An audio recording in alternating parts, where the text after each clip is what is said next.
Salut les amis, ça va? Bon, je suis un peu dégoûté parce que j'ai fait mon intro tout à l'heure. Il y a déjà plus d'une heure, 2 heures même de ça. Et j'ai même eu un départ que je vous ai filmé en live. Sauf que mon smartphone qui est derrière moi, vous voyez pas dans mon dos, il y a quelqu'un qui arrive. Donc je vais faire une petite pause.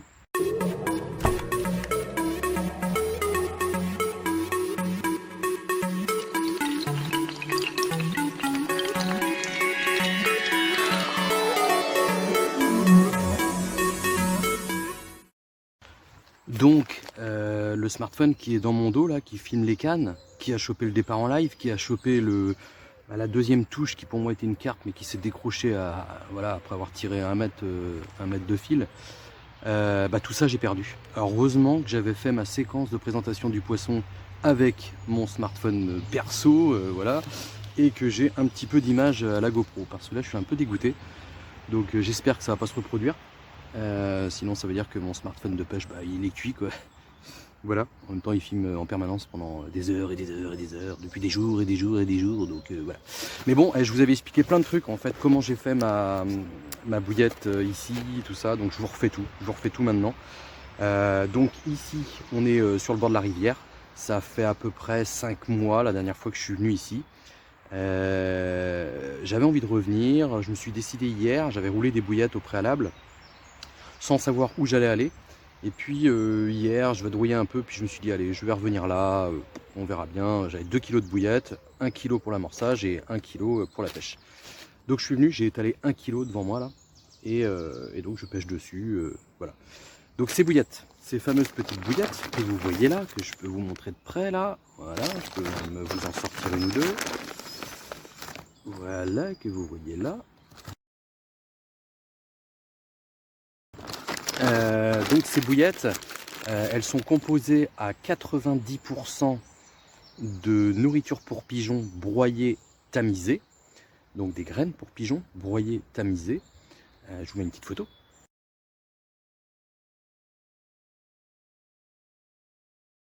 Voilà. Ensuite, j'ai mis 10% de chènevis en grains que j'avais à la maison, donc que j'ai moulu moi-même, enfin que j'ai broyé, que j'ai tamisé aussi. Alors le tamisage du chènevis, quand tu viens de le broyer, voilà, c'est pas pareil quoi. Faut bien appuyer dessus et tout pour faire passer les plus petites particules sous le tamis, parce que c'est gras et tout quoi. Et bon, voilà, j'ai bien fait ça, et du coup j'ai pu extraire en fait. Je vous mets déjà une photo de quand c'est broyé, vous allez voir comment c'est collé sur la paroi du grinder. Voilà, et donc une fois que c'était voilà, collé à la paroi du grinder, j'ai mis à l'envers comme ça au-dessus d'un seau, ça m'a enlevé tout ce qui ne collait pas et ça m'a laissé tout ce qui était collé. Donc je l'ai gratté avec une spatule et donc c'est cette partie-là en fait que j'ai tamisé et tout, et donc j'obtiens en fait une farine assez fine mais vachement grasse, collante, tu fais une boule avec quoi.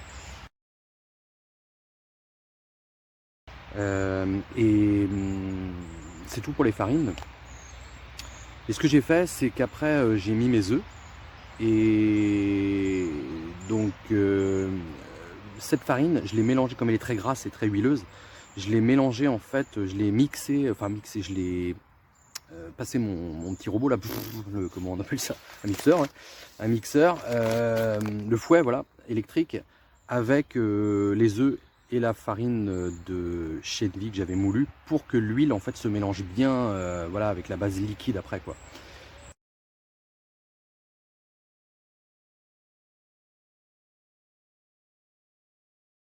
Et à ça, j'ai rajouté du miel liquide que j'ai mis au hasard. À ça, j'ai rajouté du sirop de sucre de canne. Donc là, j'ai mis au pif, hein, un peu comme un cuistot, tu vois, tu fais ton truc comme tu le sens, quoi.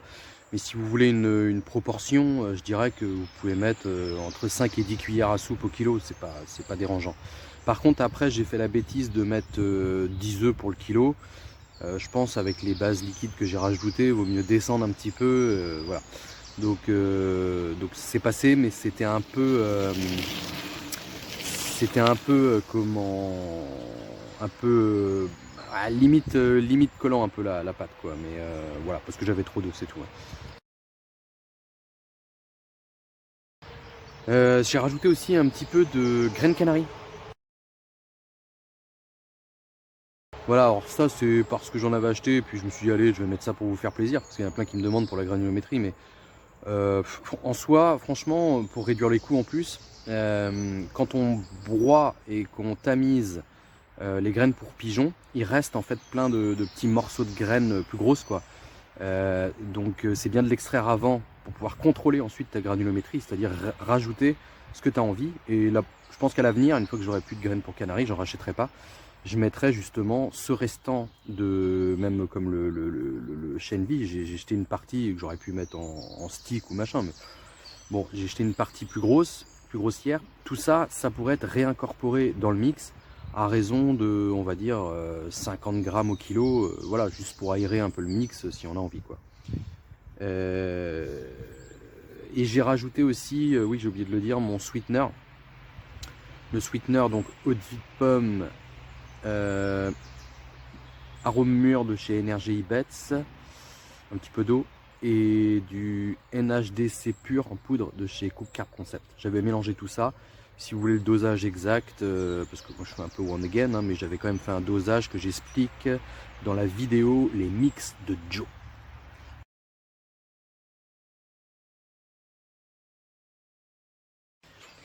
Et donc pour ceux qui auraient envie de, voilà, pour j'anticipe les questions et je prêche pour ma paroisse en même temps.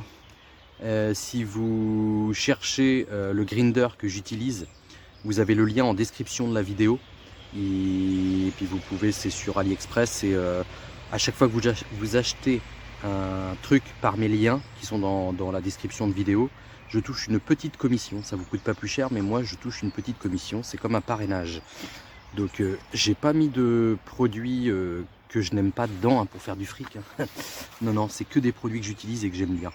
Vous allez retrouver aussi la machine sous vide que j'utilise toujours, la Tinton Life là, qui vaut 20 balles et qui est fournie avec des sacs aussi. Enfin, à l'époque, toujours quand je l'ai acheté, hein, je sais pas, vous suivez le lien, vous verrez, c'est toujours le cas. Parce que oui, je vous ai pas mis une petite photo de quand je les ai mis sous vide. Parfaire un petit peu le truc. Voilà, j'aime bien après quand elles sont bien. Puis en plus, le mix pigeon comme ça a tendance, si on laisse trop longtemps sécher, à craquer. Donc pour moi ça me dérange pas, quand tu le sais, voilà, 24 heures de séchage c'est bien, ça suffit. Tu mets sous vide et éventuellement si tu veux garder les bouillettes beaucoup plus longtemps, bon, le sous vide faut vraiment le gérer à la perfection, avoir une bouillette très sèche, pas en mettre trop dans le sac pour éviter les interstices entre les bouillettes, qu'il y ait trop d'air et tout, sinon ça va finir par moisir. Donc moi je vous conseille de congeler ou d'utiliser un petit peu de conservateur. Voilà, il y a des conservateurs maintenant on y viendra, un de ces quatre là, qui peuvent faire l'affaire. Voilà. Donc c'est tout, et donc vous retrouvez tout en lien en description, et puis bah, vous savez que vous participez à l'avenir de la chaîne parce que vous me financez finalement en passant par mes liens. Et d'ailleurs tous ceux qui l'ont fait jusqu'ici, je vous remercie grandement. Voilà, bon, du coup je vous laisse avec les images sauvées grâce à ce smartphone là de la présentation du poisson, une belle commune, et puis j'espère qu'on va en prendre d'autres, hein. Allez, à tal, bisous.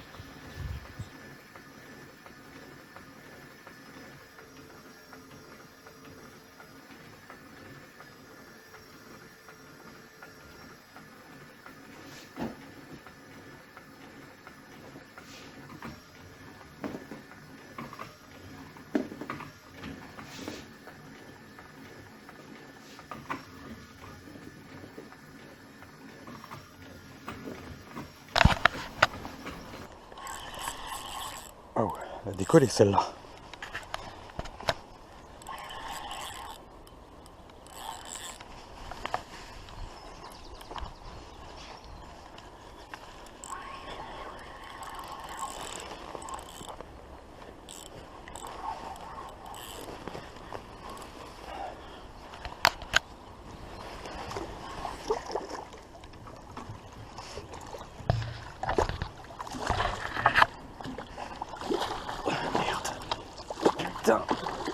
Ah ouais.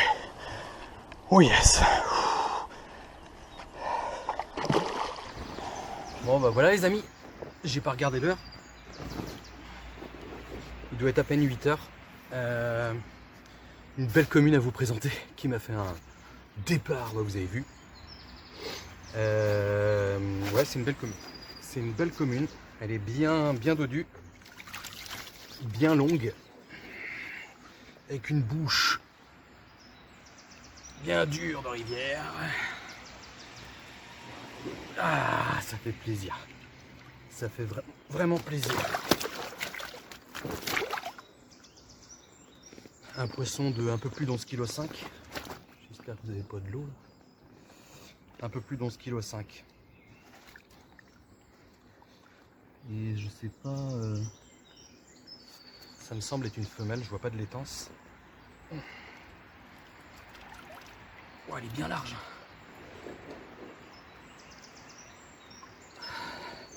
Et bien longue.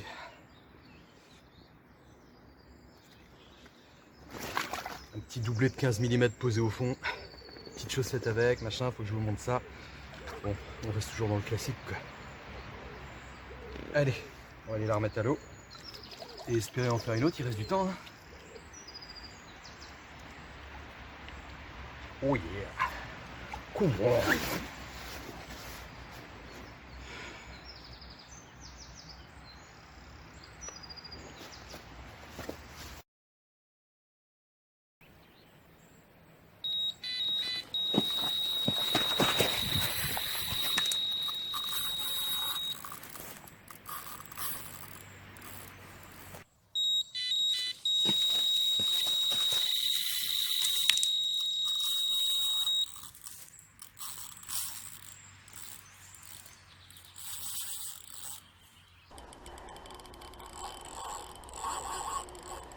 Wow.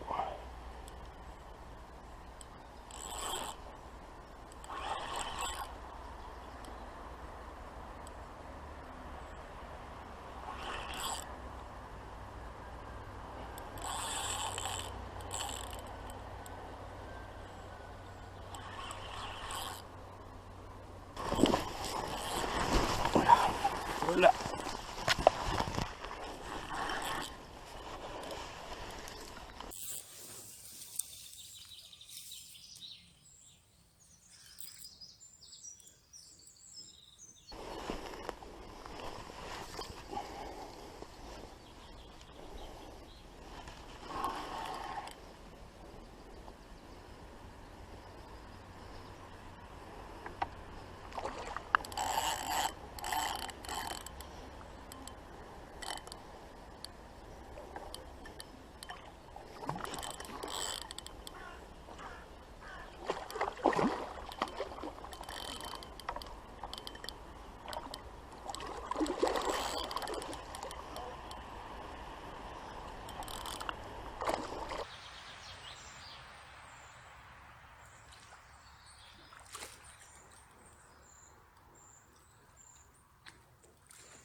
Bon bah les amis, juste avant de partir,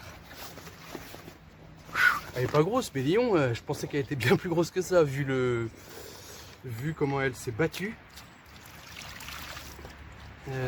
Question que je me posais encore, c'est... Ah si, c'est un petit mâle, c'est un petit mâle. Donc un poisson de 8,2 kg.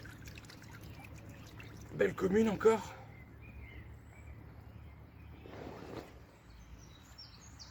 Cool. Voilà, ça va être le moment de partir. J'aurais eu mon jamais 203.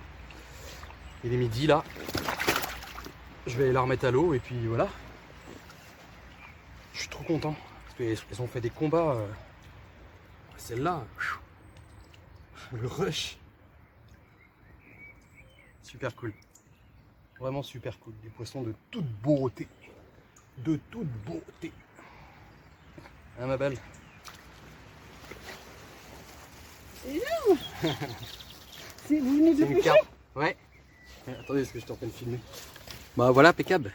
Petite fin de séance poisson, présentation de poisson interrompue par une personne. Forcément, quand tu as un poisson comme ça dans le cradle et puis que tu as quelqu'un qui passe qui n'y connaît rien, ça fait toujours son petit effet. Du coup, madame et puis Augustin, mon grand, d'ailleurs ils arrivent là, ramènent le sandwich, donc ça va me permettre de rester une petite heure de plus. Après j'en ramène Augustin à l'école. Bon allez, à tout à l'heure, bisous.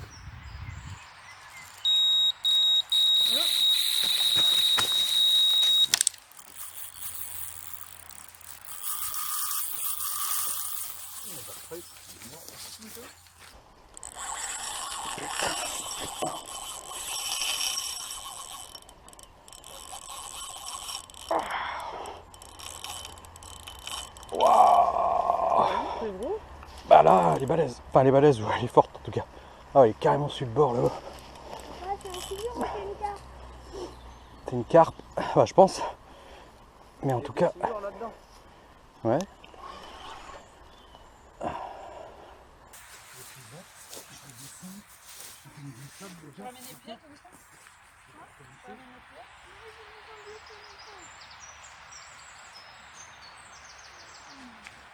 Ouais, je sais pas, ça doit être beau parce que pas de petite tête. Une 18 fois. Imagine, ça passe. Non, non.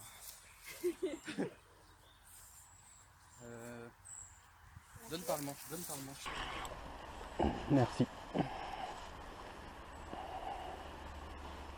Merci, assistante.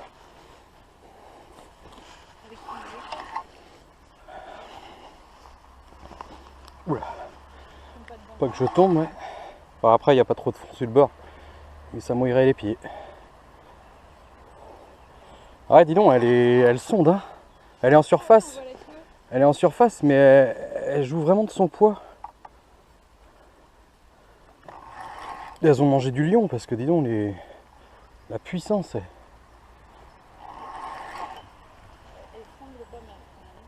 Ouais. Commune encore.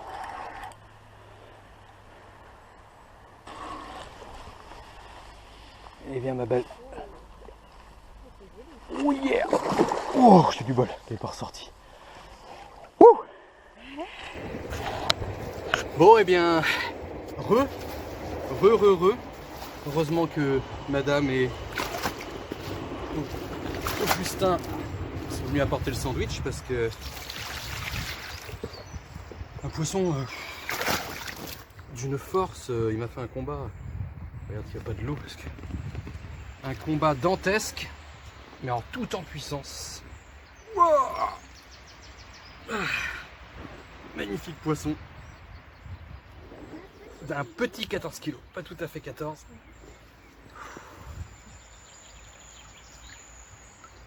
Magnifique. Je sais pas si c'est...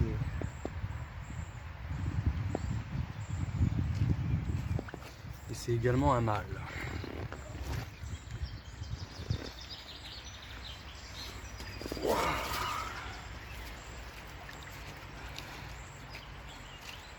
Torpilles. Vraiment des torpilles. Oh yeah! Come on! Attal! Bon, ça y est, arrivé à la maison. Je vous fais une petite vidéo de fin dans mon nouveau véhicule. Je peux vous montrer un petit peu comme ça. Hein. On voit, il y a beaucoup de place. On voit un petit peu mon regretté berlingot. Regretté, c'est vite dit. Disons qu'il m'a bien rendu service. Ici, j'ai un nouveau véhicule. Je vous mets une petite photo.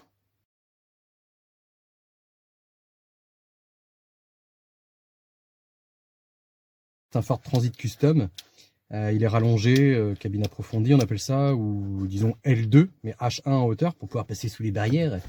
Et donc je vais enlever une banquette au milieu et garder donc 3 places au fond, parce que c'est un 9 places. Et comme ça, je vais le passer en 6 places. Et puis au milieu, en fait, je vais bricoler un truc pour une petite table et tout. Enfin, vous voyez bien, quoi. Camion aménagé. Mais sans trop, quoi. Sans trop. Très pratique parce que les sièges, la banquette, là, si je veux les remettre, en fait, c'est clipsable. On plie, tac, on enlève. Je fais mon petit truc. Je renlève, je reclipse mes banquettes, tac, je repasse en 9 places. Cool. Et puis voilà, quoi, c'est un véhicule que je trouvais vachement beau, que je trouve toujours vachement beau, et je regrette vraiment pas mon achat. Et puis voilà. Bon, pour en revenir à la pêche, et résultat plutôt concluant, hein. Moi, je suis vraiment content. J'avais fait qu'un amorçage la veille. Après, je pense que la bouillette, là, vraiment, elle a quelque chose, quoi, parce que avec l'huile contenue dans le chènevis, donc son nectar, avec le NHDC, qui est un sucrant quand même intense, qui est tenace sur la durée, les sucrants type miel liquide, sirop de sucre de canne, voilà, qui sont des sucres plus rapides, mais qui vont, voilà, un petit peu diffuser dans l'eau. Ouais, tout ça mêlé, bon, puis que de la graine broyée, donc de la farine ultra fraîche, quoi.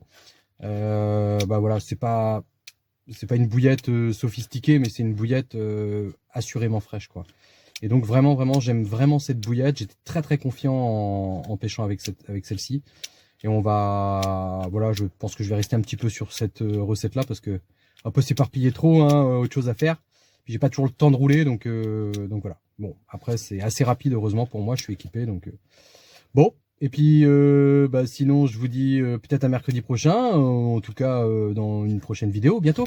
Hein? Allez, bisous, à tal et bonne pêche.